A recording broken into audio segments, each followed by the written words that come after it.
আসসালামু আলাইকুম everyone. Recipes by Aryan mom's কিচেনে আপনাদের আবারও স্বাগতম জানাই। আমার আজকের রেসিপি জলপাইয়ের আচার।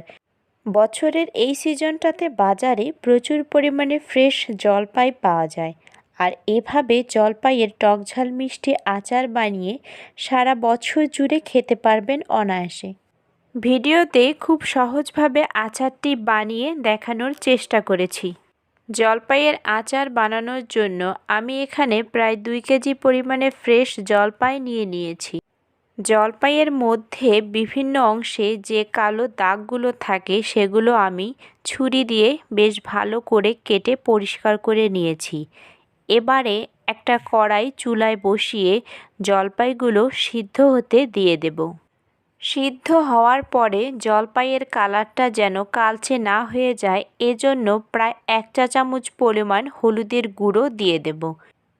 হলুদের গুঁড়োটা ভালো করে জলপাইয়ের সাথে মিশিয়ে নিয়ে প্রায় 7 থেকে 8 মিনিটের মতো জলপাইটাকে সিদ্ধ করে নেব। জলপাইটা সিদ্ধ হতে থাক, এই ফাঁকে আমরা আচারের জন্য মশলাটা বানিয়ে নেব।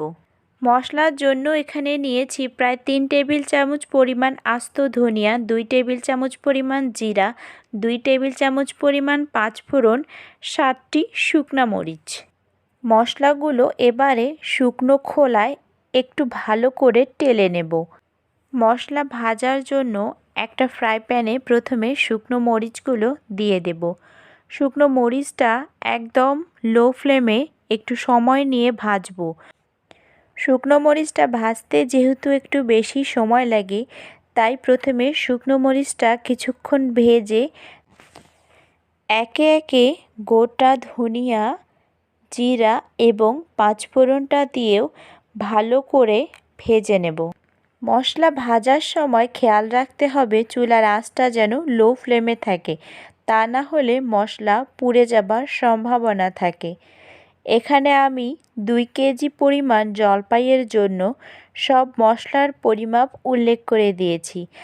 আপনারা যদি 1 কেজি কিংবা তার থেকে কম বেশি পরিমাণ জলপাই দিতে চান তাহলে মাপটাও কম বেশি করেই দিবেন। মশলাগুলো ভালো করে টেলে নেওয়া হয়ে গেলে একটি ব্লেন্ডারে ব্লেন্ড করে নেব। এরই মধ্যে কিন্তু আমাদের জলপাইও সিদ্ধ হয়ে গেছে। আমি একটা জলপাই চাপ দিয়ে দেখিয়ে দিচ্ছি। জলপাইগুলোকে ভালো করে হাত দিয়ে ম্যাশ করে নেব। আপনারা চাইলে কাজটা যে কোনো ম্যাশার দিয়েও করতে পারেন। সবগুলো জলপাই সেমভাবে ম্যাশ করে নিয়ে নেব। জলপাইগুলো ম্যাশ করা হয়ে গেলে এবারে আচার বানানোর জন্য চুলায় একটি পরিষ্কার প্যান বসিয়ে দেব। প্যানটা কিছুটা গরম হলে তাতে প্রায় 1 কাপ পরিমাণ সরিষার তেল দিয়ে দেব। তেলটা কিছুটা গরম হলে তাতে 3 থেকে 4টা রসুনের কোয়া টুকরো করে কেটে দেব এবং 3টা শুকনা মরিচ 2 থেকে 3টা টুকরো করে সেটাও দিয়ে দেব।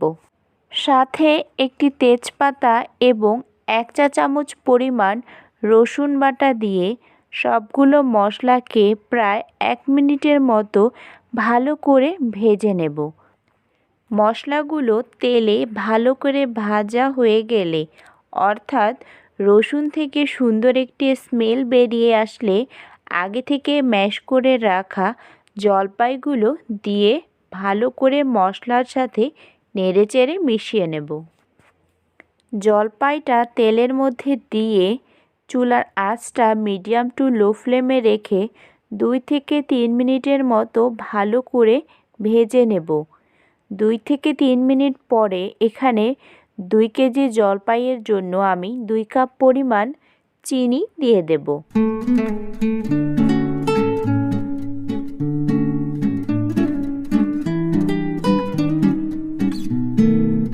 চিনিটাকে ভালো করে জলপাইয়ের সাথে মিশিয়ে নেব। চিনিটা দেওয়ার কিছুক্ষণের মধ্যে চিনি থেকে পানি ছেড়ে দেবে, তাই চুলার আঁচটা লো ফ্লেমে রেখে চিনির এই পানিটাকে ভালো করে শুকিয়ে নিতে হবে। এ অবস্থায় ঘন ঘন জলপাইটা নাড়তে হবে যাতে নিচে লেগে না যায়।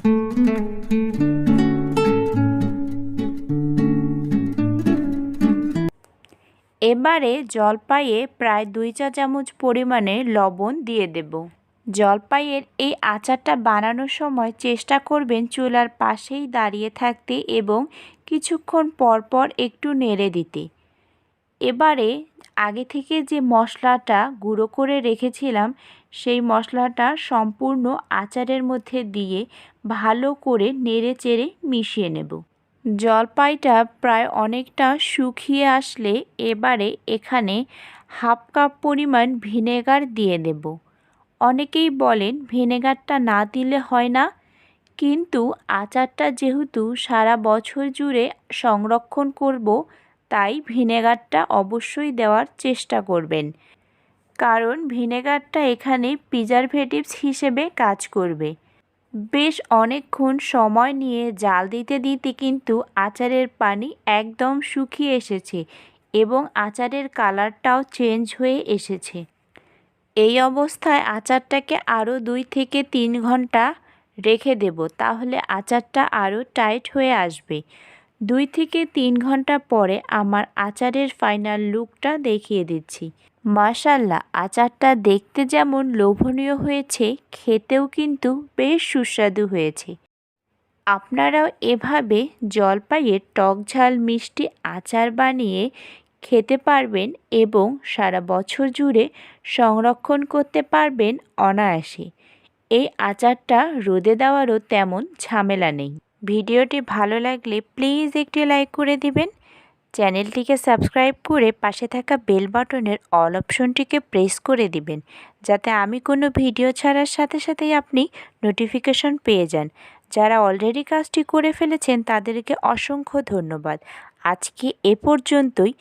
আসসালামু আলাইকুম সবাইকে।